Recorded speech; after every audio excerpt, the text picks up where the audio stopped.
You mentioned at the top, David, it's been what, 10 or 11 years we've been doing this, and you had this incredible vision back in 2010 to start America's Future Series. Where did that come from?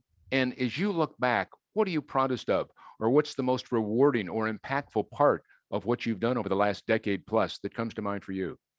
Well, yeah, that's great questions. So we did start in 2010. Mm-hmm. We started with T. Boone Pickens and Randall Stevenson of AT&T, Right. and Ross Perot. All of those leaders wanted a forum where people could have a civil discussion, non-political discussion around issues that impact U.S. global competitiveness and national security. And we wanted it to be something that would help raise money and awareness for worthy causes. We started with Big Brothers Big Sisters, and put on a couple of events. We honored Don Carty, your friend, Right. the very first event, inducted him to Mr. Pickens's the Mystery Hall CEO of of Fame. American Airlines when 9/11 hit. Yeah, absolutely. And who's been a great friend, et cetera, over the Absolutely. years. And so we've honored some great people, and we wanted to showcase what servant leadership and philanthropy, et cetera, looked like. And so we did that with him. And then Randall Stevenson, we inducted him into the Hall of Fame. Right. And AT&T ended up giving $900,000 to Big Brothers Big Sisters through that relationship. We honored General Joe Robles of USAA, and USAA gave $1.5 million. And over the years, through this sort of thing, we've raised a little over $6.5 million for different worthy causes. Good for you. Primarily military ones. That's our biggest passion. I think we care about a lot of charities, but we have a particular soft spot.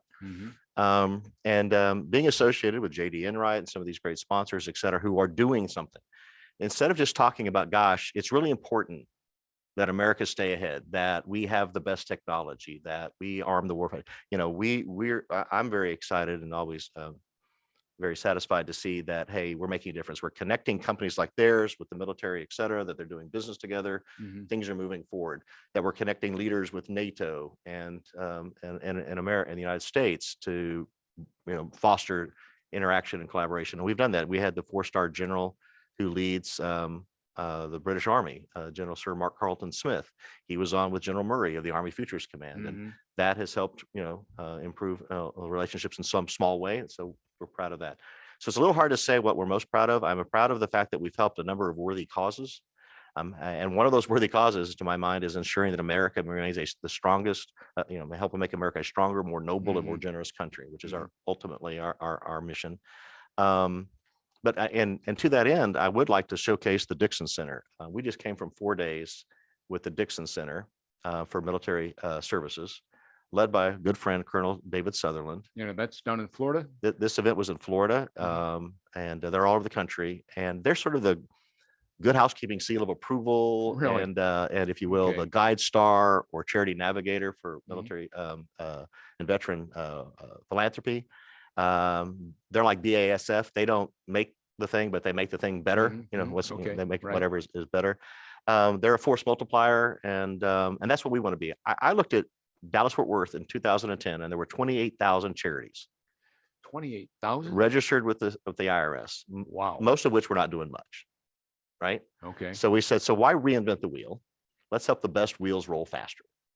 Right. So Big Brothers Big Sisters, carry the load, 22 Kill, the USO, these kinds of groups. I said, I'm not going to build those, but right, they're already there. And I have a lot of friends that they said, let's start a nonprofit. And I go, like the other 82 that are just like them. Right. No, I'm not going to do that. Okay. So let's throw in where we can. Right. So jump on board and jump on board already there. And that's exactly what the Dixon Center does.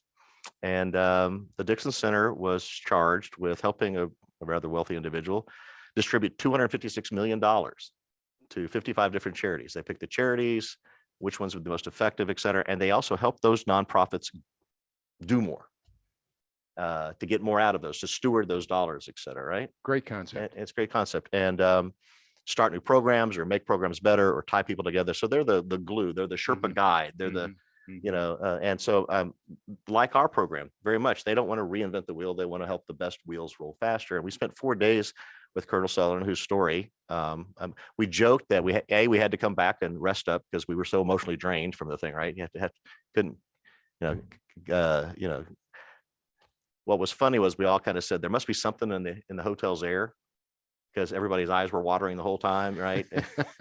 And grown men crying and all this kind of stuff. That emotional, huh? It was that emotional. So the story of Donnie Dixon and his sacrificing his life for Mhm. Colonel Sutherland is incredibly powerful. Mhm. And the fact, and that, they had to make something positive come out of that, right?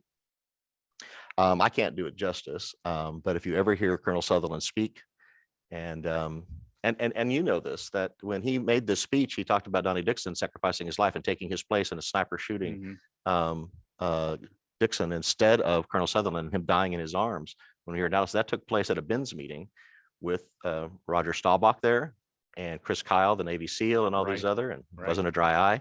And that was sort of the spark for the Allies in service that Roger Staubach founded and has led, et cetera, right? Helping our veterans. So a lot of great things have come from this, so out of tragedy, a lot of great. So if I summarize all this in my long-winded way, I would say it's being able to make an impact and help various nonprofits do more for those who've served us. Well, you've all obviously hit a home run or a grand slam home run, because you've done it and done it well, and it continues. And to still be here over a decade later is, that speaks for itself. Well, thank you. There's so many nonprofits or people like yourself that would say, let's try this, let's do this. Hey, we can do this. And it really never comes to fruition. It was a good intent, but it never comes to pass. And certainly America's Future Series has done that and so much more. Appreciate that. And, I want to salute Ross Perot. Lost him last year. Right. Tevin Pickens lost him, Herb Kelleher, all the people who have supported us over the years, et cetera. It was because of them, not because Dave Hamliton asked somebody. I didn't get the chairman of the Joint Chiefs, all these people that we've had, et cetera, right? Various CEOs. It was because the right messenger was talking about the right message to the right people. But the point is, they believed in your mission. I appreciate that. And that's the key. Yeah. And that's the key. So good for you. So let me ask you this. We have people listening, viewing today. If there's somebody out there that maybe is just sitting alongside someone that is involved, what might you say to them that, hey, if you want to be a part of what we are and who we are and what we'd like to continue to be, how might they get involved? Absolutely. We're always recruiting people to speak, to host, moderate a panel. We've added 30 brilliant people like Major General Bo Young. Right. In 2020, the pandemic actually turned out to be a bizarre blessing. We used to get 200, 300, 400, 500 people in a room, right? For a rubber chicken dinner, right?